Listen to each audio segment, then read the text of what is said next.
आप सबको हमारे चैनल पर खुशामदीद कहते हैं। हमारा नावल कैसा लगा इसका इजहार कमेंट सेक्शन में ज़रूर दीजिएगा। और ये एआई जनरेटेड आवाज़ है, कुछ मसाइल की वजह से अपनी आवाज़ नहीं दे सकती, इसलिए अगर किसी को आवाज़ से मसला हो या फिर पसंद ना आए तो मैं माज़रत ख्वाह हूँ। शुक्रिया। आज वो बहुत ज़्यादा खुश था क्योंकि आज वो पूरे 4 साल बाद वापस पाकिस्तान की सरजमीन पर कदम रख चुका था। वो डॉक्टर बनना चाहता था, इसलिए वो लंदन में स्पेशलाइजेशन के लिए गया हुआ था। इसकी खुशी की तो कोई हद नहीं थी। वो बहुत ज़्यादा खुश था और सबसे ज़्यादा खुश तो वो अपनी बेस्ट फ्रेंड से मिलने के लिए था। जब वो गया था तब वो महज 16 साल की थी और अब वो 20 साल की हो चुकी होगी। वो 22 साल की उम्र में गया था और अब वो खुद 26 साल का था। वो इससे नाराज़ हो गई थी और उसने कहा था कि अगर आप चले गए तो मैं कभी भी आपसे बात नहीं करूंगी। और वाकई गुजरे 4 सालों में उसने बात नहीं की थी। वो जब भी शाहवाला में फ़ोन करता था तो तकरीबा सबसे ही बात हो जाती थी, बस एक वाहिद वो थी जिससे बात नहीं हो पाती थी। वो सबको सरप्राइज़ देने के लिए खुद ही कैब में शाहवाला तक आ चुका था क्योंकि वो किसी को भी नहीं बता सका था कि वो आ रहा है। इसने खुद ही नहीं बताया था, वो सबको सरप्राइज़ देना चाहता था। गाड़ी शाहवाला के बाहर आकर रुकी तो वो मुस्कुराता हुआ गाड़ी से बाहर निकला। ड्राइवर को इसकी पेमेंट करते हुए उसने अपने बैग गाड़ी से बाहर निकाले और शाहवाला में दाखिल हुआ। 4 सालों बाद अपने घर आकर बहुत अच्छा महसूस हो रहा था। वो जैसे ही लाउंज में दाखिल हुआ तो उसने देखा नौशीन बेगम शेजा बेगम से कोई बात कर रही थीं और उस शख्स के चेहरे पर मुस्कुराहट नमूदार हुई। 4 सालों बाद अपनी आंखों से मुंह को देखकर बहुत सुकून महसूस हुआ था। वो बैग वहीं छोड़े कदम कदम चलता हुआ इन तक पहुंचा। नौशीन बेगम की कमर इस तरफ थी लेकिन शेजा बेगम ने उसे देख लिया। उनकी आंखों में खुशगवार हैरत उभरी। उससे पहले वो खुशी से कुछ बोलती, उसने अपने चेहरे पर हाथ रखा और इन्हें खामोश रहने का इशारा दिया। वो भी खामोश हो गई और इतनी ही आहिस्तगी से वो दोबारा चलता हुआ अपनी मुंह तक पहुंचा और इन्हीं पीछे से अपने हसार में लिया। मैंने आपको बहुत याद किया मामा। उनके कान में बहुत आहिस्ता से सरगोशी की और नौशीन बेगम साकत रह गईं। इन्हें यकीन न हुआ जैसे इन्होंने अपने बेटे की आवाज़ सुनी। का सारा जिस्म कपा उठा था। वो बेयकीनी से पलटी तो वो उनके सामने ही खड़ा था और नौशीन बेगम की आंखें लम्हों में भीगी थी। मेरा जिगर मेरा लाल, तुम वाकई आ गए। वो बेहद बेयकीन थी। हम मामा, मैं वाकई ही आ गया हूँ। वो दिलकशी से मुस्कुराया था और नौशीन बेगम अब तक बेयकीन थी। इन्होंने उसकी कितनी ही बुलाएं ले डालें, कितनी ही देर सीने से लगाए उसे प्यार किया। बहुत बदतमीज़ हो तुम, आ रहे थे हमें बताया भी नहीं। मां के लहजे में गुस्सा था। मैंने सोचा अपनी मां को सरप्राइज़ करता हूँ तो कैसा लगा मेरा सरप्राइज़। इन्हें अपने सीने से लगाता वो मुस्कुराया था। इस सारे बंगले में सिर्फ एक वाहिद वही था जो बहुत ज़्यादा शरारती था और वो नम आंखों से मुस्कुरा दी। इन्होंने एक मुक्का इसके कंधे पर दे मारा। बहुत अच्छा लगा, शक्र है तुम आ गए, वरना तुम्हें देखने के लिए मेरी आंखें तरस गई थीं। उसकी मुंह के लहजे में तकलीफ थी जो वो साफ महसूस कर सकता था। फिक्र मत करें, अब कहीं नहीं जाऊंगा। अब तो आपका बेटा डॉक्टर बन गया है, अब यहीं पर हॉस्पिटल में जॉब करूंगा। वो मुस्कुरा रहा था। नौशीन बेगम कुछ पीछे हुई तो शेजा बेगम फौरा आगे बढ़ी और इसके सीने से लपट गई। तुम्हें मैंने कितना याद किया। वो भी गमगीन थी। मैंने भी आपको बहुत याद किया खाला। शेजा बेगम और नौशीन बेगम दोनों बहनें थीं और दोनों की शादी भी एक ही घर में हुई थी, इसलिए वो इसकी चाची भी थी और खाला भी। और बताएं बाकी सब कहाँ हैं। इनसे मिलने के बाद वो उनके साथ ही बैठ गया। सारे मर्द हजरात अपने अपने कामों पर गए हुए हैं और लड़कियों, वो भी चीनी से बोल उठा तो दोनों ने मुस्कुराहट दबाई लेकिन शेजा बेगम रंजीदा हुई थीं। हैज़ल अपनी यूनिवर्सिटी में गई हुई है और वो खामोश हो गई लेकिन सामने बैठा ये शख्स जानने के लिए बेताब था। और किया खाला, आप क्या बोलने वाली थीं? उसने बेताबी से जानने की कोशिश की लेकिन वो खामोश रही। उसने अपनी मां और खाला की तरफ देखा तो दोनों के चेहरों पर गहरे चुपके साए थे। अच्छा बताएं, फ्री कहाँ है? इसने खुद ही पूछ लिया तो एक लम्हे के लिए शेजा बेगम का दिल कांपा था। वो अपने कमरे में है, इन्होंने कपकपाती आवाज़ में बताया। तो राहिम के चेहरे पर मुस्कुराहट नमूदार हुई। उसने शुक्र अदा किया कि वो घर में ही थी। अच्छा ठीक है, मैं इससे मिलकर आता हूँ, उसे भी सरप्राइज़ दूंगा कि मैं वापस आ गया हूँ। वो खुशी खुशी सोफे से उठा था। उससे पहले वो कदम आगे बढ़ाता इसका हाथ शेजा बेगम के हाथ में आ चुका था। मत जाओ राहिम, वो तुमसे कोई बात नहीं करेगी। उनके लहजे में कुछ था कि राहिम हैरान हुआ और उसी संजीदगी से वापस बैठ गया। अच्छा तो मतलब मुझसे अब तक नाराज़ है कि वो कोई बात नहीं करेगी? इसने बात को मजाक का रुख दिया। फिक्र मत करें खाला, मैं इससे माफ़ी मांग लूँगा। अब तो वो बड़ी हो गई है, समझदार हो गई है, अब तो मुझे मुआफ़ कर देगी। वो मुस्कुराया था लेकिन उन दोनों औरतों की आंखों में तकलीफ थी जिसे महसूस करते राहिम बेयकीनी से सीधा हुआ। क्या बात है, आप दोनों मुझे क्यों परेशान लग रही हैं? क्या कोई बात है जो आप मुझसे छुपा रही हैं? इसे लग रहा था जैसे कुछ बुरा हवा है। फ्री किसी से बात नहीं करती, वो खामोश हो गई है। नौशीन बेगम के अल्फाज थे कि पिघलता हुआ सीसा जो राहिम शाह को अपने कानों में जाता महसूस हुआ। ये आप क्या कह रही हैं मामा, ज़रा खल के बताएं। इसे लगा जैसे इसका दिल धड़कना बंद हो जाएगा। इसके बाद जो इसकी मुंह ने बताया उसे सुनते राहिम बेयकीन और सुन रह गया। उसे लगा अब वो कभी हरकत नहीं कर पाएगा। इसकी आंखों से ना चाहते हुए भी आंसू निकल पड़े। ऐसा ऐसा कैसे हो सकता है? वो 4 सालों से एक लफ्ज़ नहीं बोली। वो बेयकीनी से सोफे से उठा था। इसके कदम हरकत करने से इनकारी हुए। वो सीढ़ियाँ चढ़ता अपने कमरे की तरफ चला गया। अपने कमरे में जाने से पहले उसने दूसरे फ्लोर पर एक नज़र फरियाल के बंद कमरे को देखा। आंखों के सामने बहुत सारे मंजर नुमायां हुए। इसे याद आया ये 10 साल पहले की बात थी। वो स्टडी रूम में बैठा हुआ था जब वो स्टडी रूम में दाखिल हुई। राहिम अपनी पढ़ाई संजीदगी से कर रहा था जब इसने की नखियों से देखा फरियाल शेल्फ से बहुत सारी किताबें निकाल रही थी। फ्री, ये तुम क्या कर रही हो? इसने संजीदगी से मुखातिब किया तो वो उसकी तरफ पलटी, बुरे बुरे मुंह बनाए। कितनी बार कहा है मैं बच्ची नहीं हूँ, मुझे फ्री मत कहा करें। इसका इतना क्यूट फेस देखकर राहिम को हंसी आ गई। तुम्हें कितनी बार कहा है तुम्हें प्यार से फ्री कहता हूँ और कहता रहूँगा, तुम्हें क्यों मसला है? उसने भी हैरत से पूछा तो वो बना इसकी कोई बात का जवाब दिए वापस किताबें निकालने लगी। अच्छा बताओ तुम ये क्या कर रही हो? वो कदम कदम चलता उठकर इसके पास आया। नज़र नहीं आ रहा? बकस निकाल रही हूँ। इसने देखा वो सारी इंग्लिश किताबें निकाल रही थी। वो सब तो ठीक है, क्या तुम इन्हीं पढ़ पाओगी? इसने हैरत से इतनी मोटी मोटी किताबों को देखा। अरे नहीं, जब मैं बड़ी हो जाऊंगी तब पढ़ूंगी ना, फ़िलहाल इन्हें निकाल कर रख रही हूँ। और इसकी इतनी अजीब साइंस पर राहिम को हंसी आ गई। वो सब तो ठीक है, लेकिन अभी क्यों निकाल रही हो? वो जैसे जानना चाहता था। अभी इस लिए निकाल रही हूँ ताकि बाद में ये खो ना जाए। और राहिम दिल खोलकर हंसा था। उसे इतनी हंसी आ रही थी कि हद नहीं, यानी कि वो अभी किताबें निकाल रही थी कि कहीं गुम ना हो जाएं ये किताबें इस स्टडी रूम से कहीं जाने वाली थी। वो जब हंसता रहा तो फ्री ने उसे गुस्से से घोरा। बहुत हंसी आ रही है ना मेरी बातों पर? एक वक्त आएगा जब मैं आपसे बात ही नहीं करूंगी, फिर तरस जाएंगे मेरी आवाज़ सुनने के लिए। वो गुस्से से कहती हुई दरवाज़ा ज़ोर से मारती स्टडी रूम से बाहर निकल गई। लेकिन इसके इस दिन के अल्फाज आज राहिम को अपनी रूह झुलसाते महसूस हो रहे। इसका दिल चाहा वो भागकर जाए कमरे में और फ्री को देखे, इससे बात करे, लेकिन अपने शिकस्ता वजूद को घसीटता वो अपने कमरे में दाखिल हो गया। ये शाह वाला था जिसमें बिस्ता था बुरहान शाह का ख़ानदान। वो 4 भाई थे। सबसे बड़ा भाई बुरहान शाह था जिसका एक ही बेटा था अरीब। इससे छोटे भाई थे जीशान जिनका भी एक ही बेटा था अरमान। इससे छोटे इब्राहिम शाह जिनके 2 बच्चे थे, दानियाल और फरियाल। और इससे छोटे इर्तज़ा थे जिसका एक ही बेटा था राहिम। और इनके अलावा उनकी एक पप्पो थी जिनका इंतकाल हो गया था। उनकी बेटी हैज़ल भी यहीं रहती थी। वो दानियाल की मनकुहा थी। 4 साल पहले जब राहिम यहाँ से गया था तब फरियाल बिल्कुल ठीक थी, लेकिन ना जाने 4 साल में क्या हवा कि वो खामोश हो गई। वो किसी से कोई बात नहीं करती थी, यहाँ तक कि 4 सालों से किसी ने उसकी आवाज़ नहीं सुनी थी। और ये सब 4 साल पहले हुए एक हादसे की वजह से था। लेकिन सब इसकी खामोशी को हादिसा समझ रहे थे, लेकिन इसकी खामोशी के पीछे हादिसा नहीं था। उसकी खामोशी के पीछे तो कोई गहरी वजह थी जो कोई भी नहीं जानता था सिवाय फरियाल के। वो अपने कमरे में आने के बाद कितनी ही देर फरियाल के बारे में सोचता रहा, फिर लंबे सफ़र से आया था इसलिए थक कर सो गया। रात के साए फैल चुके थे। इसने कुछ भी नहीं खाया था। जो हालत फरियाल की सुनकर आया था, इसके बाद इसका भूख चैन सब कुछ उड़ चुका था। रात के 10 बजे का वक्त जब वो किचन में दाखिल हुआ, इसने सोचा कि काफ़ी बनाकर पी लेता है। वैसे भी लंदन जैसे मुल्क में रहने के बाद वो अपने सारे काम अब खुद करने लगा था। खाना बनाना जैसे अब इसके लिए मुश्किल नहीं रहा था। वो किचन में खड़ा काफ़ी बना रहा था जब इस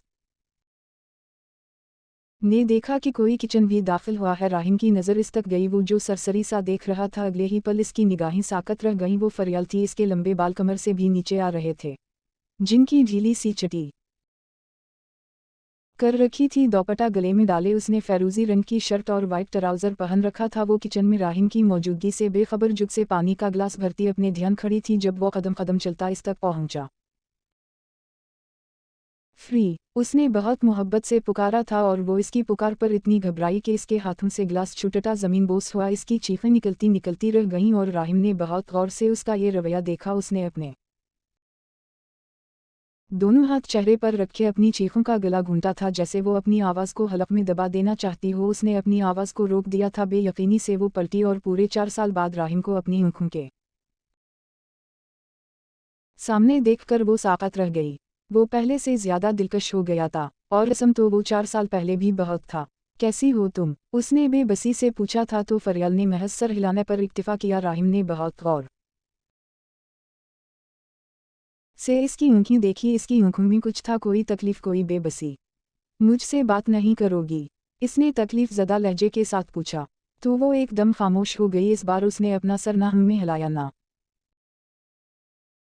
ना में हिलाया। राहिम ने मजीद एक कदम उसकी तरफ लिया था कि वो बदक कर दूर हुई और उससे पहले वो किचन से बाहर निकलती राहिम ने अपने बाजू के इशारे से रोक दिया। रुको, पानी तो पी जाओ। इसने दूसरे गिलास में पानी अंडेलते हुए वो गिलास फरियाल की तरफ बढ़ाया तो फरियाल ने बिना कुछ कहे गिलास पकड़ा और 2 घूंट पानी बढ़ती गिलास वहीं छोड़ती वो फौरा वहां से भागी थी, जिस तरह राहिम से दूर जाकर छप जाना चाहती हो। और राहिम ने यकीनी और बेबसी से उसे देखा। वो ऐसी नहीं थी, उसे किया हो गया था। वो क्यों नहीं बोली? बेशुमार सवालात थे जो इसकी आंखों में थे, लेकिन वो इससे पूछ भी नहीं सकता था। और दूसरी तरफ वो कमरे में दाखिल हुई, दरवाज़ा अच्छे से लॉक किया। वो सर से लेकर पैर तक खौफ से कपा रही थी। वो फौरा वाशरूम में भाग गई। जाकर वाशरूम लॉक किया और बेबसी से ज़मीन पर बैठी फूट फूट कर रो पड़ी। उसने बहुत ज़ोर से अपने दोनों हाथ होंठों पर रखे थे कि इसकी हिचकियों की और ससकियों की आवाज़ भी ना निकले। कानों में किसी की गिरजदार आवाज़ गूंज रही थी। अगर तुम्हारी आवाज़ निकली तो तुम्हारा सारा घर और वहाँ बसने वाले लोग सब तबाह हो जाएंगे। सब मरेंगे और उनकी मौत की जिम्मेदार तुम होगी, सिर्फ तुम। फरियाल इब्राहिम शाह। वो राहिम से बात करना चाहती थी लेकिन कर नहीं सकती थी। वो बहुत बेबस, मजबूर और लाचार थी। जब उसने खूब सारा रो लिया तो ज़मीन से उठी, वाश बेसन तक आई, अपना चेहरा धोया। इसके बाद उसने वहीं मौजूद एक छोटी सी अलमारी खोली। वहीं एक तस्वीर पड़ी हुई थी, 2 लड़कियों की तस्वीर। एक 16 साला फरियाल थी और दूसरी तस्वीर एक दूसरी खूबसूरत लड़की की थी। मुझे मुआफ़ करना ज़ीनी, मैं तुम्हारे कातिलों से बदला नहीं ले सकी। मैं बहुत कमज़ोर और मजबूर हूँ। इसने इतनी आहिस्ता आवाज़ में सरगोशी की कि बमुश्किल उसके अपने कान सुन सके। वो इस लड़की की तस्वीर पर हाथ फेर रही थी। तुम्हारी मौत का बदला लेते हुए मैं अपने सारे घर वालों को नहीं मरवा सकती। मुझे मुआफ़ कर दो, मैं बहुत मजबूर हूँ। वो इस लड़की से माफ़ी मांग रही थी। आखिर किया हुआ था ऐसा माजी में। इसने फौरा वो तस्वीर वापस रखी। वो इस तरह डरी जैसे कोई उसे देख रहा हो। वो डर गई थी जैसे कोई इस पर नज़र रख रहा है। दोबारा अपने चेहरे से आंसू पहुँचती हुए उसने खुद को एक नज़र शीशे में देखा। 20 साला फरियाल इब्राहिम शाह खूबसूरती की मिसाल थी। इसकी गहरी बूढ़ी आँखें, इसका दूधिया सफ़ेद चेहरा, इसके खूबसूरत नक्शनैन। वो बहुत खूबसूरत थी, लेकिन वो खामोश क्यों थी? ये एक राज बन गया था। इसने अपनी शर्ट अपने बाएं कंधे से ज़रा सा सरकाई तो वहाँ पर एक चोट का निशान था, जैसे किसी ने चाकू मारा हो और फिर इस जख्म को करीद दिया हो। इस निशान को देखते फरियाल दोबारा रोने लगी। फिर इसके कानों में एक और आवाज़ पड़ी, अगर आज के बाद अपना मुंह खोलने की कोशिश की तो तुम्हारे जिस्म पर इस तरह के बेशुमार निशानात आ जाएंगे। उस शख्स का लहजा आज भी फरियाल को खौफजदा करता था। वो अपने ही घर में महफूज नहीं थी। वो अपने भाई, अपने बाप को बताना चाहती थी कि वो कितनी बेसुकून है। उसने 4 सालों से पुरसुकून होकर सोकर नहीं देखा, लेकिन वो मजबूर थी, लाचार थी, बेबस थी। वो किसी को कुछ नहीं बता सकती थी। सारे घर वालों ने कोशिश कर ली कि वो थोड़ा बहुत बोले, लेकिन वो नहीं बोली। वो खामोश थी, इतनी खामोश कि 4 सालों से किसी ने उसे बोलते नहीं देखा था। किसी ने इसके लबों को हलता नहीं देखा था। सारे इसकी आवाज़ सुनने के लिए तरस गए थे, लेकिन वो नहीं बोली। 2 दिन मजीद गुजर चुके थे। राहिम उस वक्त गार्डन में बैठा हुआ था और बेबसी से फरियाल के रवैये के बारे में सोच रहा था। इसने तकरीबा सारे घर वालों से बात की थी और सबको यही लगता था कि इसने अपनी आंखों के सामने अपनी बचपन की दोस्त जनीरा को मरते देखा है। इसलिए इसकी मौत के सदमे ने फरियाल को परेशान कर दिया है। इसलिए वो बोलती नहीं है, लेकिन राहिम को इस बात पर यकीन नहीं था। कोई और बात थी जिस वजह से वो बोलना छोड़ गई थी। कोई वजह थी जैसे वो मजबूर हो इस रात किचन में खड़े। राहिम ने उसकी आंखें बहुत गौर से पढ़ी थीं। वो जैसे कहना चाह रही थी कि मुझे बोलने के लिए मजबूर मत करो। वो झूले पर बैठा था, ठंडी हवाएं चल रही थीं। इसका सारा ध्यान फरियाल के रवैये की तरफ था। वो और फरियाल कजन्स थे, उन दोनों के दरमियान दोस्ती जैसा कोई खास रिश्ता तो नहीं था, लेकिन फिर भी एक अलग सी बॉन्डिंग थी। ऐसा लगता था जैसे दोनों एक दूसरे के साथ मुकम्मल हूँ। वो इससे 4 साल छोटी थी और वो हमेशा इसकी पढ़ाई में मदद करता आया था। बहुत सारी यादें थीं जो इस वक्त राहिम की आंखों के सामने नुमायां हो रही थीं। क्या आप लंदन जा रहे हैं? वो भी 4 साल के लिए वो भी यकीनी से इसके सामने बैठी इससे सवाल पूछ रही थी।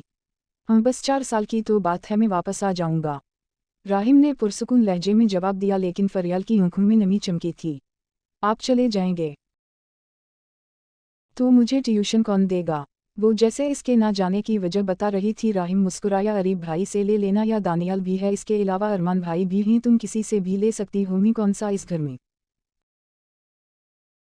अकेला हूँ? लेकिन फरियाल की आंखों में चमकती नमी ने राहिम को परेशान किया था।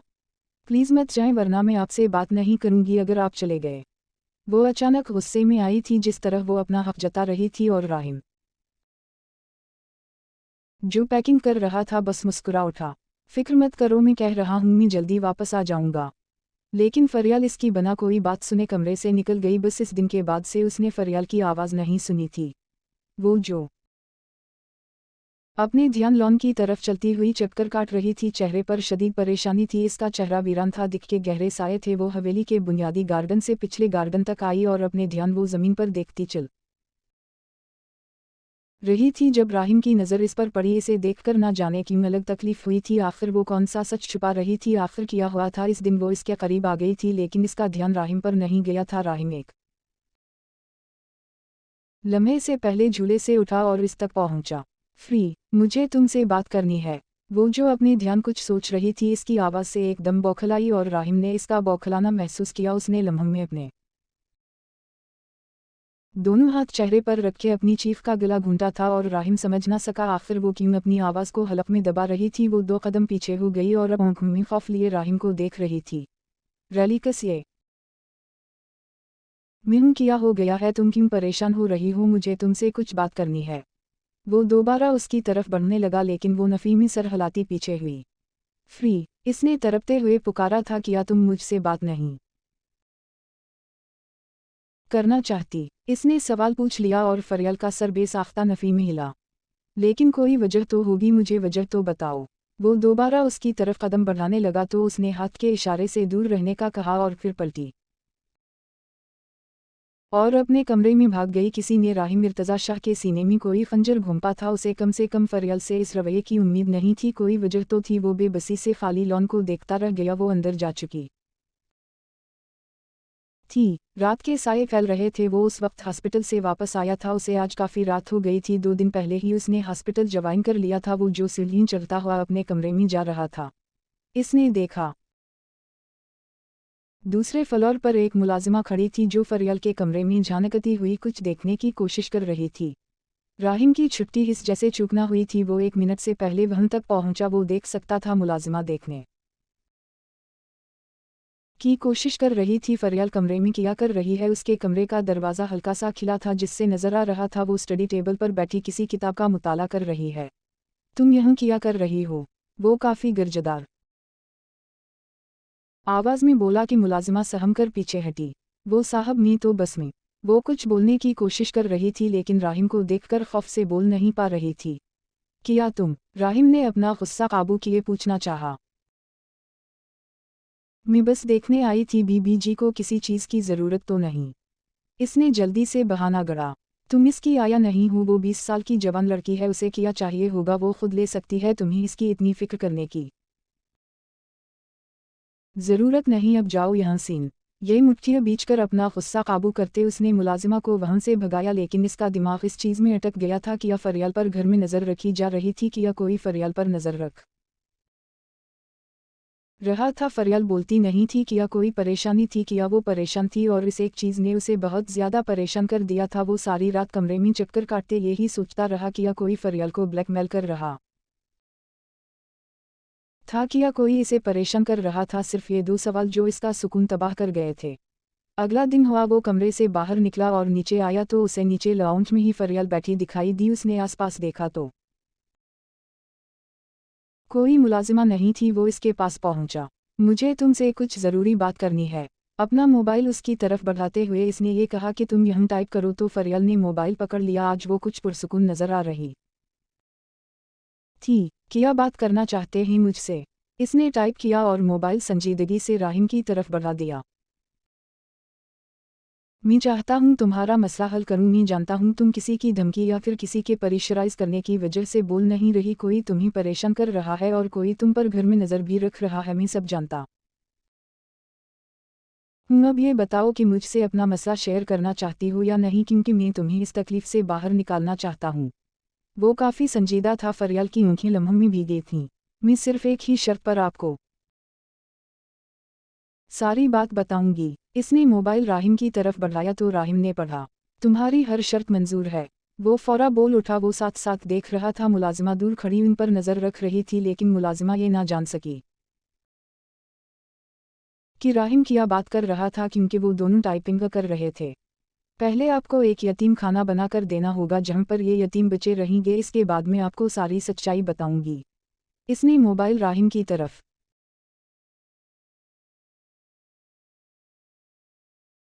बढ़ा दिया। राहिम समझ ना सका वो क्या करना चाह रही है, लेकिन इसे इसकी शर्त माननी थी। ठीक है, तुम्हारी शर्त पर आज से ही अमल शुरू हो जाएगा। वो पुरसुकून था। वो फरियाल को इसकी मुसीबत से निकालने के लिए कुछ भी कर सकता था। तो ठीक है, मैं भी आपको इस शर्त के पूरे होने के बाद सारी बात बताऊंगी। वो उठ खड़ी हुई। मोबाइल राहिम का टेबल पर रख कर वो जा चुकी। राहिम ने बेबसी से इसकी पुश्त को देखा और एक नज़र मुलाजिमा को, जो अब अपना ध्यान सफाई की तरफ लगा चुकी थी। वो सोच चुका था कि अब उसे क्या करना है। फरियाल अपने ही घर में महफूज नहीं थी। कोई इस पर नज़र रख रहा था। इसके चेहरे पर हर वक्त छाई घबराहट और खौफ बता चुका था। राहिम इतना भी बचा नहीं था जो समझ ना सका कि एक लड़की क्यों खौफजदा रहती है। उसने एक फ़ैसला किया था और उसे अब इस फैसले पर अमल करना था। आज जुमा का दिन था। सारे घर वाले जुमा की नमाज अदा करके आए थे। इस वक्त वो इब्राहिम शाह के पास बैठा हुआ था। ताया जान, मैं आपके पास बहुत उम्मीद से आया हूँ। मुझे आपसे बहुत ज़रूरी बात करनी है। सारे मर्द इकट्ठे बैठे थे। इनफैक्ट घर की औरतें भी यही थीं। हम बेटा बोलो, क्या बात करनी है? इब्राहिम साहब ने इसे बोलने का इशारा दिया। मैं फरियाल से निकाह करना चाहता हूँ। मैं चाहता हूँ वो मुकम्मल ठीक हो जाए, लेकिन इसके लिए मुझे उसे अपने निकाह में लेना है। मैं आप सबसे वादा करता हूँ मैं इसे मुकम्मल ठीक कर दूंगा। फरियाल को मुकम्मल ठीक करना है मेरी जिम्मेदारी है, लेकिन इसके लिए मुझे उसे अपनी महरम बनाना है। इससे पहले मैं कुछ नहीं कर सकता। मैं उसे समझना चाहता हूँ। इसके लिए उसका मेरे साथ कोई रिश्ता होना ज़रूरी है और मियाँ बीवी से ज़्यादा बेहतर रिश्ता कोई नहीं। आपको अभी और उसी वक्त निकाह करना है। किसी को भी नहीं बताना, क्योंकि मुझे लगता है कि फरियाल की जान को ख़तरा है। वो बहुत संजीदगी से बात कर रहा था और सारे हैरान हो रहे थे। इस वक्त कोई मुलाजिमा आसपास नहीं थी। उसने सारे मुलाजिमीन को कामों से बाहर निकाल दिया था। ठीक है बेटा, मुझे कोई एतराज़ नहीं है। इब्राहिम साहब खुद चाहते थे उनकी बेटी ठीक हो जाए। और राहिम ने पुरसुकून सांस ली। उसने शेजा बेगम को मुखातिब किया। फरियाल को मनाना खाला आपका काम है। वो जानता था उसकी मां ये काम बेहतर तरीके से कर सकेगी और इसने इस बात में सर हिलाया। वो कमरे में दाखिल हुई तो फरियाल खिड़की की तरफ रुख मोड़ने ना जाने क्या सोच रही थी। उसकी मां इसके सामने आकर बैठी। फरियाल, मुझसे आज एक वादा करो। मैं तुम्हें जो कहूँगी तुम्हें वो करना होगा। उसकी मां बहुत संजीदा थी और फरियाल ने बस सर हिलाने पर इक्तिफा किया। अभी 2 घंटे बाद तुम्हारा और राहिम का निकाह है। तुम्हें ये निकाह हर हाल में करना है। और किसी ने फरियाल का सांस रोका था। उसने बेयकीनी से मुंह को देखा। खौफ से चेहरा सफ़ेद पड़ गया। वो नफ़ी में सर हिलाती हुई अपनी मुंह को मना कर रही थी कि वो ये नहीं कर सकती, लेकिन उसकी मुंह ने इसका हाथ अपने सर पर रखा। तुम्हें मेरी कसम, अगर तुमने इनकार किया तो मेरा मरा हुआ मुंह देखोगी। और फरियाल का सारा वजूद साकत रह गया। वो बहुत बुरी तरह से बेबस हुई थी। अपनी मां की बात मानने के चक्कर में वो राहिम की जान खतरे में डाल सकती थी। अगर निकाह कर लेती तो राहिम की जान को खतरा था, अगर ना करती तो मां की जान। वो बहुत बुरी तरह फंस गई थी। उस शख्स ने साफ कहा था अगर इसके करीब कोई भी आया तो उसे जान से मार देगा, और राहिम उसे बहुत अजीज था। वो राहिम को खोना नहीं चाहती थी, वो राहिम की जिंदगी को खतरे में नहीं डाल सकती थी, लेकिन उसकी मां ने उसे बेबस कर दिया। वो बेबस्ती से अपने हिंसू पहुंचती नफीमी सर हिलाती पीछे हुई। तो ठीक है, अपनी मां की मैयत देखने की तैयारी कर लो, उसकी मां भी गुस्से से कहती उठ खड़ी हुई। इस से पहले वो जाती फरियाल ने एक झटके से उनका हाथ पकड़ा और शजा बेगम के बढ़ते कदम थम गए। वो नफीमी सर हिला रही थी। तो फिर निकाह के लिए मान जाओ। उसकी मां के लहजे में आज कोई लचक नहीं थी। कौन सी मां ऐसी होगी जो नहीं चाहती उसकी बेटी महफूज रहे, उसकी बेटी ठीक रहे, और उसकी बेटी ठीक नहीं थी, वो मां जानती थी। तो मंजूर है? उसकी मां ने पूछा तो वो इस बात में सर हिला गई और अपने हिंसू साफ करने लगी। वो राहिम को एक दलदल में घसीट रही थी, वो राहिम की जान के साथ खेल रही थी। वो मजबूर हो गई थी। अगले 1 घंटे बाद वो सफ़ेद रंग की फराक पहने लाउंज में झूले पर बैठी हुई थी। उसे डर था कहीं वो शख्स यहाँ ना आ जाए और राहिम को कोई नुकसान ना पहुंचा दे, लेकिन राहिम ने इस बात की पूरी तसल्ली की हुई थी कि इस निकाह की खबर इस शाहवेला से बाहर कहीं ना जाए। वो उस वक्त पूरी तैयारी के साथ बैठा था। इन दोनों का निकाह हो गया। मैं रुखसती अभी चाहता हूँ क्योंकि यही फरियाल के लिए बेहतर है। इसने इब्राहिम शाह को मुखातिब किया। इन्होंने इस बात में सर हिलाया।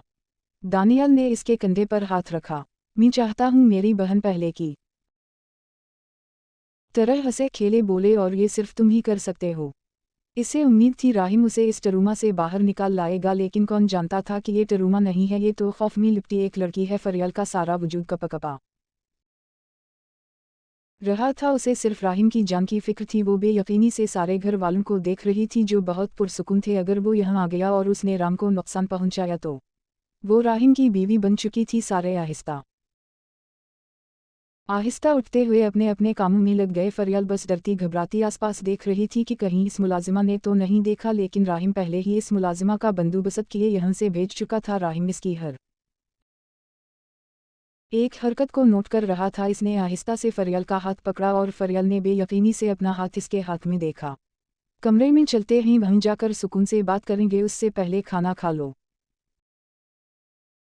क्योंकि मगरिब हो चुकी थी इसलिए सारे खाने की टेबल पर आकर बैठे। फरियाल का दिल चाहा वो धाड़े मार मार कर रोए। आज इसकी वजह से राहिम की जान खतरे में पड़ गई थी, लेकिन वो कहाँ जानती थी कि राहिम किस कदर तैयारी के साथ बैठा है। खाना खाने के बाद उसने फरियाल का हाथ पकड़ा और उसे अपने साथ लिए कमरे की जानिब चल पड़ा। इसका हर एक बढ़ता कदम फरियाल को राहिम की मौत के करीब जाता महसूस हो रहा था। वो तड़प रही थी, वो नफी में सर हिला रही थी। वो उसे मना करना चाहती थी कि मत करो, तुम्हारी जान खतरे में आ जाएगी, लेकिन वही बात वो बोल नहीं सकती थी। वो उसे साथ लिए तीसरे फ्लोर में अपने कमरे में दाखिल हुआ। दरवाज़ा बंद किया। जैसे ही लॉक की आवाज़ आई, फरियाल का दिल उछल कर हलक में आया था। उसने सारी खिड़कियों पर्दे बराबर की कमरे की हर चीज़ की तलाशी ले चुका था कि कहीं कोई कैमरा वगैरह नहीं छुपाया गया। फरियाल उस वक्त सफ़ेद और गोल्डन कलर की इम्तिजाज की फराक में थी। उसने फरियाल का हाथ पकड़ा और उसे बेड पर बिठाया। इस कमरे में तुम मुकम्मल महफूज हो। अब तुम मेरी बीवी हो। कोई तुम्हें एक हर्फ कहना तो दूर, तुम्हारी तरफ आँख उठाकर भी देखे तो खुदा की कसम उसकी आँखें फोड़ने की ताकत रखता हूँ। अब बताओ तुम क्यों नहीं बोलती थी? मुझे हर चीज़ जाननी है। अपने लब खोलो। कब तक छप छप कर खौफ से जीती रहोगी? फरियाल। इसने जिंदगी में पहली बार फरियाल का पूरा नाम पुकारा था और फरियाल की आंखों से अश्क बहते गालों पर फिसलने लगे। वो नफी में सर हिला रही थी, लेकिन आज राहिम ने सोच रखा था सारी सच्चाई जानकर ही रहेगा। मैं जानता हूँ सिर्फ जनीरा की मौत ने तुम्हें खामोश नहीं करवाया, उसके पीछे कोई वजह है। मुझे वो वजह जाननी है, और इस वजह को हल ना किया तो मेरा नाम भी राहिम इब्राहिम शाह नहीं। तुमसे वादा करता हूँ तुम्हारी तकलीफ को दूर करूँगा। इसके दोनों हाथ अपने हाथों में पकड़े वो उसके सामने घुटनों के बल बैठ गया।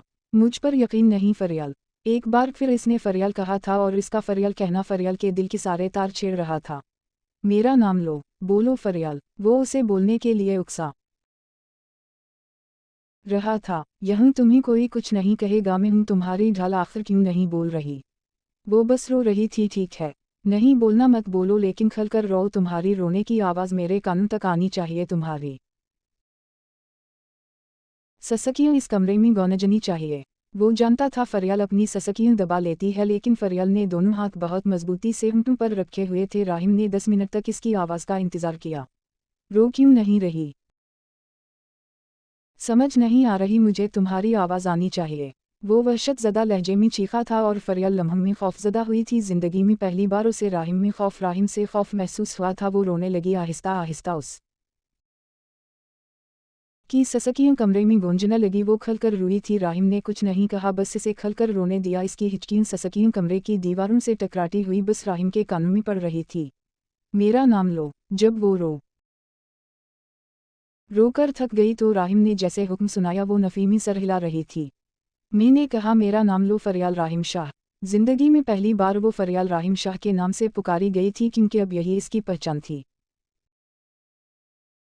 राहिम के लहजे में बहुत सख्ती थी। वो जान चुका था कि फरियाल नरमी से नहीं बताएगी। बोलो। दोनों बाजू सख्ती से पकड़े वो उसे झंझोड़ रहा था। हम इसके लबों ने टूटे फूटे हर्फ अदा किए और इसकी खूबसूरत आवाज़ सुनते राहिम की आंखों में नमी चमकी थी। वो पूरे 4 साल बाद एक लफ्ज़ अदा कर पाई थी। वो ज़मीन से उठा, इसके साथ बैठा और उसे अपने सीने से लगाया। इस अमल से वो साकत रह गई, लेकिन फिर इसकी तकलीफ हैरत पर गालिब आई। इसके सीने से लिपटी मज़ीद ऊंची आवाज़ में रोने लगी। मुझे बताओ क्या हुआ था, सच बताओ, मुझ पर भरोसा रखो। इसका सर थपथपाते हुए राहिम ने उसे एक बार फिर नरमी से हैंडल करना चाहा। वो आपको मार दे गा, मुझे मजबूर मत करें। वो नफ़ी में सर हिला रही थी। जिंदगी और मौत खुदा के हाथ में है, कोई मुझे नहीं मार सकता जब तक खुदा ना चाहे। अब बताओ। वो पुरसुकून था। राहिम को अगर मौत से डर लगता तो कब का मर चुका होता। इसके एक एक लफ्ज़ में मजबूती थी। फरियाल जान गई थी आज राहिम सारा सच जाने बना वाकई उसे नहीं बख्शेगा। 4 सालों की खामोशी के बाद बालाखर वो बोलना शुरू हुई। इन दोनों के मैट्रिक का रिजल्ट आया था। दानियल भाई एक पुलिस ऑफिसर थे। वो पुलिस स्टेशन जा रहे थे जब फरियाल ने मुखातिब किया। भाई मुझे जनीरा के घर छोड़ दी। वो भी इसके पीछे ही गार्डन तक आई। ठीक है आ जाओ। उसे अपने साथ लिए गाड़ी में बैठा और कुछ देर बाद उन दोनों की गाड़ी जनीरा के घर के बाहर रुकी। वो और जनीरा बचपन की दोस्ती थी। ठीक है, मैं 2 घंटे बाद लेने के लिए आ जाऊंगा। तो फरियाल ने नफ़ी में सर हिलाया। ले 2 घंटे में किया होगा, मैंने उस से इतनी बातें करनी होती ही शाम को आएगा। वो नाक मुंह फैलाकर बोली थी कि दानिया कका लगा उठा। अच्छा ठीक है मेरी बहन। वो भी पुरसुकून होती गाड़ी से बाहर निकल गई। इसके घर के अंदर दाखिल होने के बाद दानियाल ने गाड़ी सड़क पर दोबारा बढ़ा दी। वो जैसे ही घर में दाखिल हुई उसने देखा कि लाउंज में ही जनीरा के वालिदैन बैठे हुए थे। अस्सलामु अलैकुम अंकल आंटी। इसकी मुस्कुराती आवाज़ पर वो दोनों सीधे हुए और इन्होंने बमुश्किल मुस्कुराने की कोशिश की। फरियाल ने देखा वो कुछ परेशान थे। किया हवा, आप ठीक हैं? वो इसके बाप से पूछ रही थी। हम बेटा, मैं ठीक हूँ, तुम यहाँ? हम तो जनीरा से मिलने आई हूँ। इसकी बात पर इन दोनों वालिदैन के चेहरे पर खौफ के साए लहराए थे। बेटा क्या ज़रूरत थी इतनी गर्मी में आने की, सुकून से घर में रहती। इसकी वालिदा ने कहा तो वो हैरान हुई। आपको पता तो है जनीरा से काफ़ी दिनों से बात नहीं हुई थी, इसलिए इसकी याद आ रही थी। वैसे वो ही कहूँ। वो आसपास देख रही थी। वो अपने कमरे में है। उसकी मुँह ने बताया। तो ठीक है, मैं इससे मिल लूँ। वो सर इस बात में हिलाती हुई सोफे से उठी और इसके कमरे में दाखिल हुई तो उसने देखा जनीरा काफ़ी परेशान बैठी थी। जूनी किया हुआ। वो इस तक पहुंची। फरियाल। उसकी आवाज़ भीगी हुई थी। किसी ने फरियाल के सीने में खंजर घोंपा। जनीरा किया हुआ। वो उसे जनीरा बहुत कम कहती थी। वो जूनी ही कहती थी। वो फौरा भागती हुई इस तक पहुंची। वो बेड पर बैठी हुई थी, फिर रोने लगी। काफ़ी मुश्किलों से फरियाल ने ये जानने की कोशिश की कि वो क्यों रो रही थी। एक गंडा है शेरा नाम का, वो बाबा को तंग करता है। बाबा की एक ज़मीन है जिसकी मालियत 50 लाख है। वो बाबा को पैसे देकर वो ज़मीन खरीदना चाहता है क्योंकि इसे वहाँ पर कोई काम शुरू करना है, लेकिन बाबा अपनी ज़मीन बेचना नहीं चाहते। वो उनकी ख़ानदानी ज़मीन है। इस बात पर वो बाबा से काफ़ी झगड़ता रहता है। 2-3 बार हमारे घर आ चुका है। ये भी कहता है अगर बाबा ने ज़मीन नहीं दी तो मुझे नुकसान पहुंचाएगा। बाबा बहुत परेशान है। फरियाल, तुम्हें यहाँ नहीं आना चाहिए था। वो कभी भी यहाँ मुँह उठाकर आ जाता है। ये सब बताते हुए जनीरा हिचकियों से रो रही थी। मैं क्या करूं, फरियाल में बहुत परेशान हूं, वो रो रही थी। फरियाल ने उसे अपने साथ लगाए हौसला दिया। फिक्र मत करो, हम दानियाल भाई से बात करेंगे, वो पुलिस में हैं, वो कुछ ना कुछ ज़रूर करेंगे। इससे पहले वो कोई बात करती, बाहर से चीख वाओ पुकार की आवाज़ आई। वो दोनों खौफजदा होती कमरे से बाहर निकली तो लाउंज में ही 2 आदमियों ने फरियाल के वालिद को पकड़ रखा था। उसकी मुँह एक साइड कुर्सी पर बंदी थी। आधे घंटे के अंदर अंदर ही किया से किया हो गया। अभी तो फरियाल अंदर गई थी, इसके बाप के सर पर गिन रखी थी। मैंने तुम्हें मौका दिया था कि 2 दिन तक ज़मीन मेरे नाम कर देना, लेकिन लगता है तुम्हें समझ नहीं आती। वो कोई हटा कटा 30 साला मर्द था जो इसके बाप के सर पर गिन रखे गुस्से से चीखा था। फरियाल के साथ ज़नीरा दोनों के बदन में खौफ सलाहियत कर गया। उस शख्स ने बिना सोचे समझे एक गोली सी दी। ज़नीरा के बाप के सर में दे मारी और उन दोनों की चीखें निकल गईं। उनकी चीखों से वो उनकी तरफ मुतवज्जह हुए। उसकी मुंह कुर्सी पर निढाल बंदी बैठी थी। वो नफीमी सर हिला रही थी कि अंदर जाओ बाबा मामा। वो चलाई थी और वो शख्स जिसका नाम शेरा था एक ही झटके में ज़नीरा तक पहुंचा। फरियाल ने इसका बाजू पकड़ना चाहा, लेकिन वो ज़नीरा को अपनी तरफ खींच चुका था। तेरे बाप को कहा था ज़मीन दे दे, लेकिन लगता है उसे अपनी इज्जत अजीज नहीं। इसने ज़नीरा का मुंह दबोचा था और फरियाल चीख पड़ी, प्लीज़ उसे छोड़ दो, वो तड़पी थी। आखिर इसकी दोस्त थी। उनमें से एक आदमी ने एक गोली फरियाल के बाजू की आर पार की। उससे पहले वो अगली गोली फरियाल को मारता, शेरा ने इस आदमी के मुंह पर थप्पड़ दे मारा। पागल इंसान, कितनी बार कहा है लड़कियों को ना मारा करो। वो गिरजा था और फरियाल के जिस्म में खौफ की लहरें सरायत कर गईं। उसका बाजू खून से भर गया, सारे जिस्म में तकलीफ की लहर उठी थी। उसके बाजू से गोली गुजर गई थी। ज़नीरा की मुंह को भी एक गोली मारी गई थी, लेकिन उन लोगों ने गिन पर सलाइंसर्स लगा रखे थे, इसलिए तो ज़नीरा और फरियाल के कानों में कमरे तक आवाज़ नहीं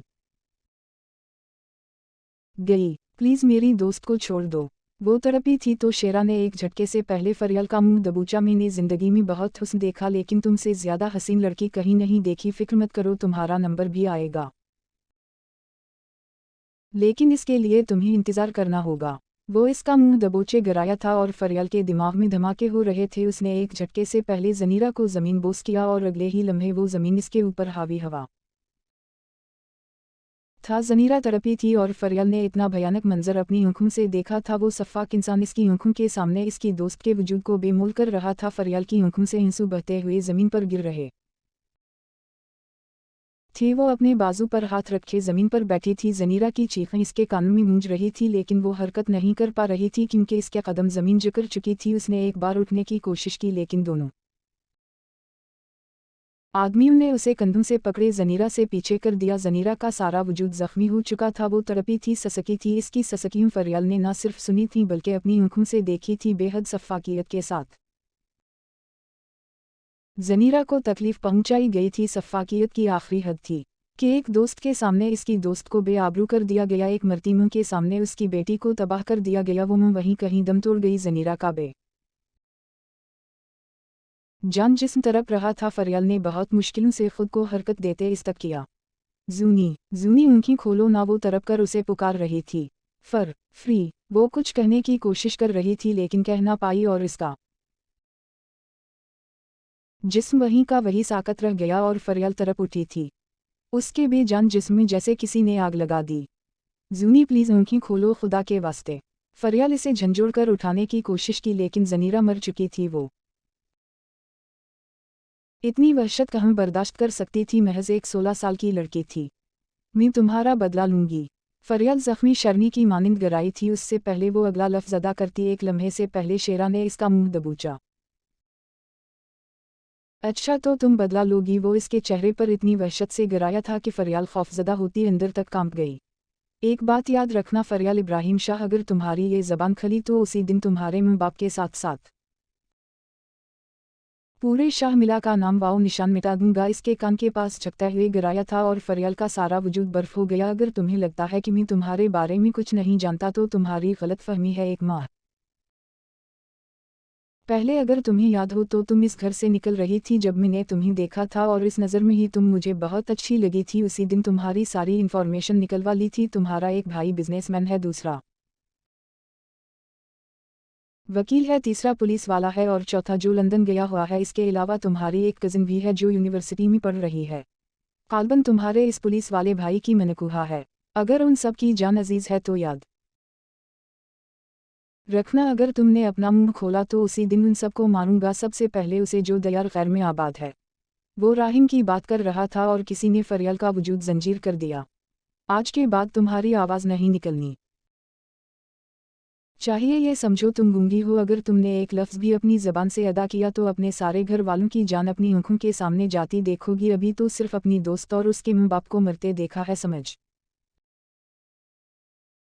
रही हो। फरियाल को उसके लमस से घटन हो रही थी। वो इसका मुंह छोड़ते पीछे हो गया और फरियाल नदाल सी ज़मीन पर गिरी थी। अब वो ज़मीन से अपनी गिन उठा रहा था। तुमसे दोबारा मुलाकात होगी, फिर मिलेंगे, लेकिन एक बात याद रखना, अगर तुमने अपना मुंह खोला तो सब मरेंगे। और दूसरी बात, तुम सिर्फ मेरी हो। अगर किसी ने तुम्हें हाथ लगाने की कोशिश की तो उसे जान से मार दूंगा। वो जाते जाते भी धमकी देने से बाज ना आया और फरियाल सर से लेकर पैर तक पत्थर हो गई। वो सारे जा चुके थे। सफ़ाकियत की हद थी कि एक लड़की को 5-6 मर्दों के दरमियान इतनी बेरहमी से मार दिया गया। उनके जाने के बाद फरियाल ने अपने बेजान वजूद को हरकत देने की कोशिश की। वो जनीरा तक पहुंची। जूनी, इसने जनीरा का नीम जख्मी चेहरा थपथपाया, लेकिन वो साकत हो चुकी थी। कहीं दूर से फरियाल के कानों में जनीरा की आवाज़ गूंजी, अगर मेरा बस चले तो मैं एक यतीम खाना बनवाऊं फरियाल जहं। सारे यतीम बचे रही मेरी बहुत बड़ी ख्वाहिश है। और फरियाल फूट फूट कर रो पड़ी। वो अपनी ख्वाहिश को अपने साथ लिए इस दुनिया से चल बसी। वो पत्थर की जंजीर बनी वहीं बैठी रही। पूरे 2 घंटों बाद अरमान के साथ दानियाल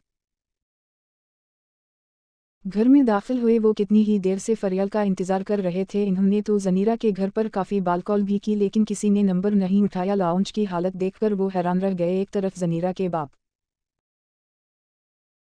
की लाश पड़ी थी। वो लोग इसके बाप को मारकर उनके अंगूठे का निशान लेकर जा चुके थे। एक तरफ उसकी मुँह कुर्सी पर बंधी मर चुकी थी और ज़मीन पर जनीरा की हालत देखकर अरमान और दानियाल ने एक साथ अपने चेहरे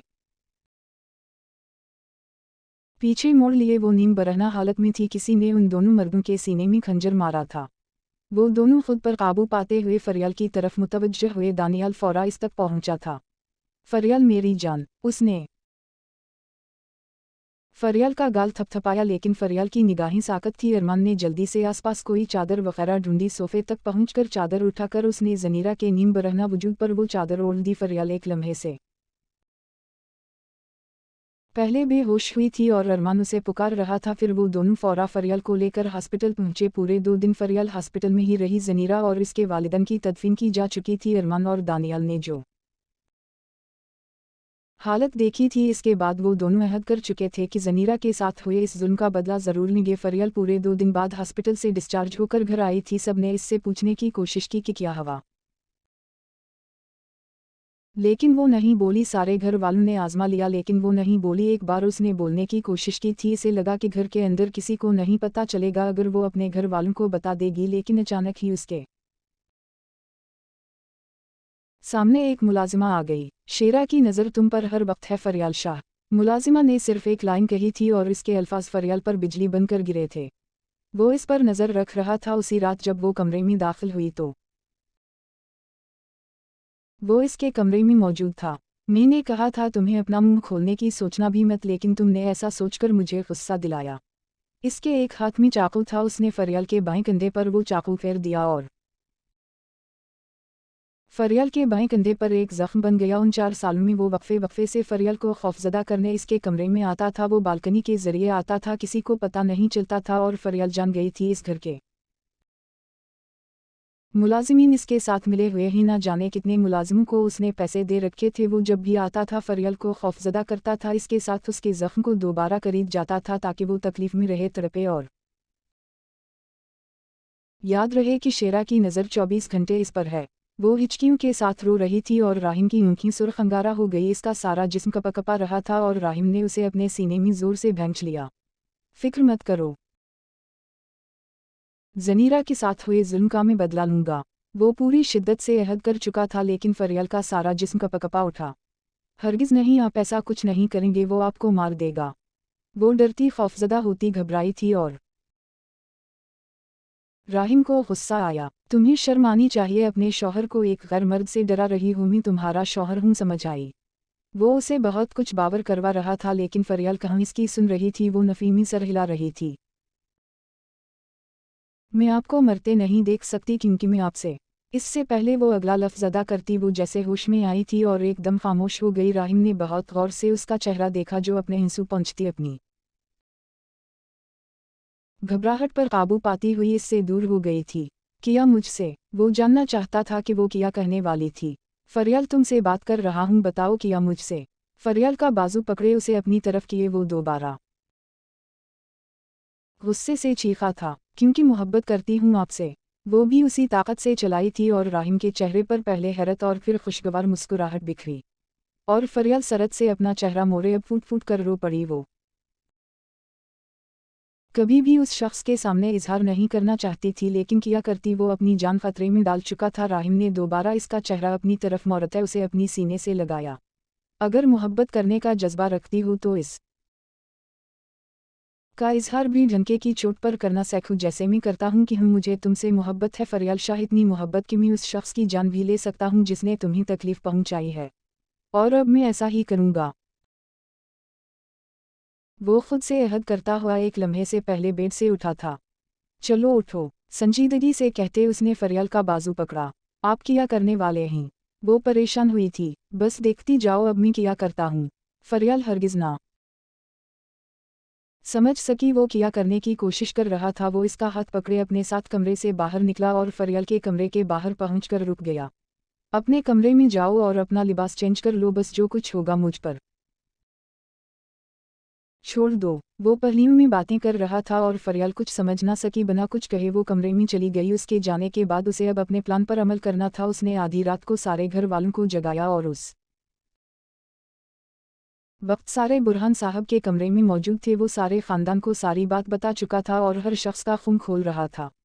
मेरे पास एक बहुत बेहतरीन आइडिया है जिससे हम इस शेरा से हर कस्म का बदला ले सकते हैं। खामोश कमरे में राहिम की आवाज़ गूंजी। कैसा आइडिया? दानियाल ने बेचैनी से पूछा था। इसके बाद राहिम ने इन सबको अपना आइडिया बताया तो सारे काफ़ी हैरान और परेशान हुए थे। शाहवेला में अगला दिन उतर चुका था। वो अपने कमरे में बैठी हुई स्टडी टेबल पर कोई नावल पढ़ रही थी जब वही मुलाजिमा इसके कमरे में दाखिल हुई। वो सीधी फरियाल तक पहुंची थी। ये जो तुम राहिम से राब्ते बढ़ाने की कोशिश कर रही हो ना, उसे यहीं रोक दो, वरना याद रखना राहिम की मौत की वजह बन जाओगी। फरियाल इब्राहिम शाह। वो मुलाजिमा जख्मी शर्नी की मानिंद गराई थी। फरियाल के जहन में राहिम की बातें आ रही थीं। उसने आंखें बंद किए राहिम के कहे जुमले दोहराने का सोचा, फिर आंखें खोलीं और पूरी ताकत से अपने अंदर हिम्मत पैदा की। अपने इस शेरा को जाकर बता दो वो मेरा कुछ नहीं बिगाड़ सकता। मैं नहीं डरती, उससे हिम्मत है तो आए और मेरा सामना करे। और मुलाजिमा की आंखें फटने के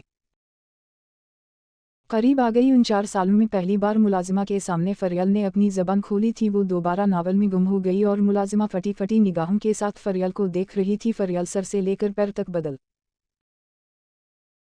गई थी। इसका कॉन्फिडेंस लेवल बदल गया था। तुम ऐसे नहीं मानोगी, अब शेरा ही तुम्हें आकर सीट करेगा। वो उंगली उठाए डराती हुई कमरे से बाहर निकल गई। उसके जाने के बाद फरियाल खौफ से कपकपा उठी। वो जानती थी आज की रात इसकी जिंदगी की सबसे भयानक रात होने वाली है। रात के साये शाहवला पर फैले हुए थे। वो अपने बेड पर लेटी बेचैन थी। वो करवटें बदल रही थी जब बालकनी का दरवाज़ा एक धड़ के साथ खिला और फरियाल डरती हुई उठकर बैठ गई। वो कमरे में दाखिल हो रहा था। कमरे में नीम अंधेरा था। वो एक ही लम्हे में बेड तक पहुंचा। तो तुम्हें बहुत शौक है अपनी ज़बान खोलने का? अगले ही लम्हे उसने फरियाल का मुंह दबोचा था। इस से पहले फरियाल कुछ कहती कुछ समझती, एक झटके से पहले किसी ने शेरा के मुंह पर पूरी ताकत से मुक्का मारा था और वो अपना बैलेंस बरकरार न रख पाया और फरियाल से 2 कदम पीछे होता ज़मीन पर गिरा था। उसने बेयकीनी से चेहरा उठाए देखा तो उसके सामने राहिम खड़ा था और फरियाल डरी सहमी हुई बेड से चिपक गई थी। हिम्मत कैसे हुई मेरी बीवी को हाथ लगाने की? वो पूरी ताकत से चलाया था और शेरा ने बेहद बेयकीनी से फरियाल को देखा। ओ तो तुमने मुझे धोखा दिया है। मैंने कहा था कि धोखे की सज़ा सिर्फ मौत होगी। एक एक लफ्ज़ चबा चबा कर कहते हुए उसने अपनी गिन निकाली और गिन का रुख सीधा राहिम की जानिब किया और फरियाल ने दोनों हाथ मुंह पर रखे अपनी चीखों का गला घूंटा था। अच्छा तो तुम मुझे मारोगे? हिम्मत है तो मार कर दिखाओ। राहिम पुरसुकून लहजे में कहता हुआ कदम कदम चलता इस तक पहुंचा। शेरा के चेहरे पर तल्फ मुस्कुराहट थी। उससे पहले वो गोली चलाता किसी ने इसके हाथ पर पूरी शिद्दत से लात मारी थी। उसने पलटकर देखा तो वो अरमान था। राहिम के चेहरे पर इसरार मुस्कुराहट आई। उसने झकते हुए शेरा की गिन उठा ली। तो बहुत शौक है तुम्हें दूसरों की बेटियों की इज्जत के साथ खेलने का। अरमान ने इतना कहते साथ पूरी क़ुव्वत से एक मुक्का शेरा के मुंह पर दे मारा था और शेरा दोबारा ज़मीन बोस हुआ। उससे पहले वो कुछ सोचता समझता कमरे की लाइट जली और दानियल सामने खड़ा था। वो तीनों पहले से ही इसके कमरे में छपे बैठे थे और शेरा हैरान हो रहा था। मेरी बहन को छूने की हिम्मत कैसे की? दानियल इसके मुंह पर पे दर पे मक्के मार रहा था। वो जानते थे दुश्मन को पकड़ने के लिए उसे अपने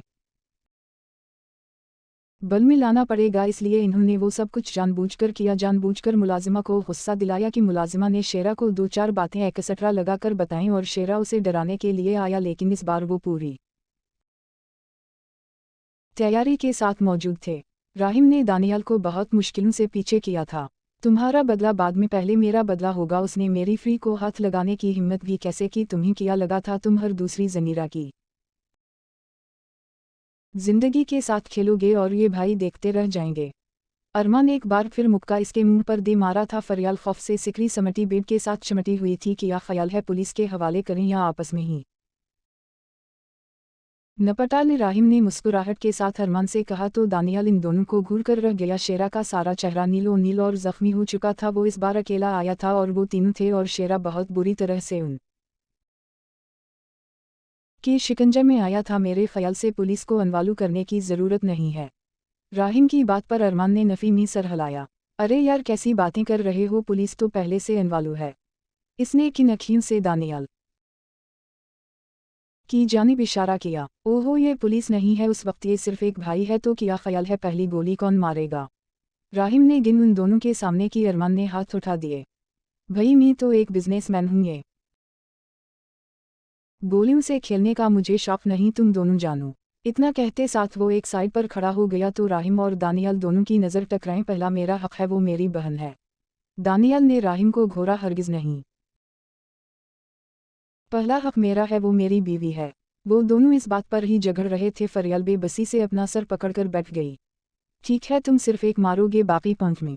राहिम ने जैसे कंप्रोमाइज करने का सोचा तो दानियल की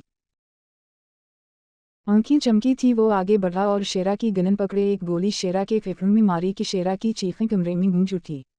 फिक्र मत करो, तुम किसी के लिए खास नहीं हो कि कोई तुम्हें ढूंढता ढूंढता यहाँ तक पहुंचेगा। तुम्हारी लाश ऐसी जगह दफनाएंगे कि किसी को पता नहीं चलेगा। दानियल ने कहते राहिम के हाथ में गिन थमाई। फरियाल नफीमी सर हिलाती हुई बेड से उठी थी। हरगिज़ नहीं, आप किसी का खून नहीं करेंगे। वो कितनी घबराई हुई थी राहिम जान सकता था। वो राहिम के हाथ को पकड़ चुकी थी। आप खूनी नहीं बनेंगे, वो हरगिज़ नहीं चाहती थी इसका शौहर कातिल हो। उसने गिन एक झटके से पकड़े राहिम के हाथों से दूर की थी। आपको मेरी कसम, आपको ये कत्ल नहीं करेंगे। दानियल ने वो गिन ज़मीन पर गिरी हुई उठाई। बहुत बुरी बात है फरियाल, जब दो मर्द बात कर रहे हों तो लड़कियां नहीं बोलती। दानियल के लहजे में बहुत ज़ब्त था और फरियाल को पहली बार अपने भाई से डर लगा था। वो घबराती हुई राहिम के पीछे छुप गई तो राहिम ने दानियल को आंखें दिखाईं। ओए साले, मेरी बीवी से तमीज़ से बात कर वरना अगली गोली तुम्हारे भेजे में डालूंगा। आया बड़ा मर्द, अगर इतना ही मर्द था तो 4 सालों से अपनी बहन की तकलीफ क्यों ना जान सका। राहिम के लहजे में मजाक के बाद सख्ती गली थी। वो दोनों इतनी सीरियस सिचुएशन में भी मजाक मस्ती कर रहे थे। ठीक है मेरी जान, तुम कहती हो तो मैं अपने हाथ उस शख्स के खून से गंदे नहीं करता। ओके, इसने मोहब्बत से कहते फरियाल को बेड पर बिठाया। फिर साइड टेबल तक आया। पानी ग्लास में अंडेलते उसने ग्लास फरियाल के हवाले किया। तुम पानी पियो और बस सारा तमाशा देखो। फरियाल ने अपना कपकपाता हाथ बढ़ाते पानी का ग्लास पकड़ लिया। वो दोबारा दानियल की तरफ पलटा था। वैसे मैंने सुना है अगर मुजरिम भागने की कोशिश करे तो इसका इनकाउंटर हो जाता है। चलो आज का इनकाउंटर करते ही जाओ। शेरा भागो और मदद बुलाओ। राहिम अब भी मजाक के मूड में था लेकिन दानियल को गुस्सा आ चुका था। उसने एक साथ पूरी 4 गोलियां शेरा के सीने के आर पार की थीं और फरियाल के हाथों से ग्लास छूटता ज़मीन बोस हुआ। इस की चीखें निकल गईं और राहिम एक झटके से पहले इस तक पहुंचा था। आह! इसने खौफ से घबराता दोनों हाथ अपने कानों पर रख लिए। राहिम ने इसके पास बैठकर उसे अपने हसार में लिया। बस मेरी जान, सब कुछ ठीक हो चुका है ज़नीरा के साथ जो उसने किया, इसके बाद हम उसे किसी कानून की आसरे नहीं छोड़ सकते। इसका सर थपथपाते हुए वो उसे अपने साथ लगाए हौसला दे रहा था और अब कमरे में मुकम्मल सुकूत छा चुका था। चलो आओ, यहाँ से निकलो, अपने कमरे में चलते हैं। इसने फौरा फरियाल को बाजू से पकड़े उठाया। फरियाल तो सिर्फ एक नज़र फर्श को देखा जहाँ पर खून ही खून था। उससे पहले वो शेरा की तरफ देखती राहिम ने सरत से उसका चेहरा अपनी